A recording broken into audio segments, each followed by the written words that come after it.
So, who will attain their financial goals faster? Siyempre, tignan natin yung tatlong senaryo. Si Mr. A, nag-invest sa 2%, si Mr. B sa 8%, si Mr. C 12%, no? Pare-pareho sila naglagay ng 100,000 at the age of 29. Pero nung nag-retire sila, dahil educated tong dalawang to si Mr. B and si Mr. C, compare mo dito na pwedeng time deposit lang to no? 200,000 ng kanyang pera, ito 1.6, ito 6.4. Di ba? Laki ng difference. So, pakitype nga natin kung anong gusto natin, A, B, or C.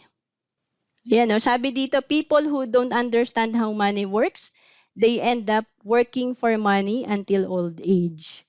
So siguro kung hindi ako nag-attend ng financial coaching, hindi ako nag-invest ng 6,000 noong 2012 para sa seminar na yon, no? 2 days lang kasi yun Siguro ganito ako, trabaho lang ako ng trabaho, no?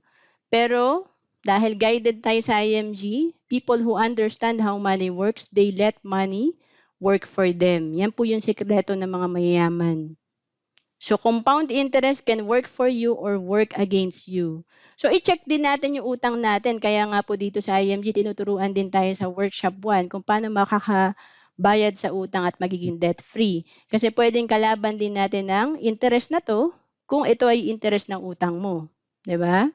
So, kinumpare natin dito, mahirap, no? Kalaban mo ang pera pag may utang ka, kakampi mo ang compounding interest ang pera pag may investment ka. So, mamimili lang tayo, laging two sides lang naman.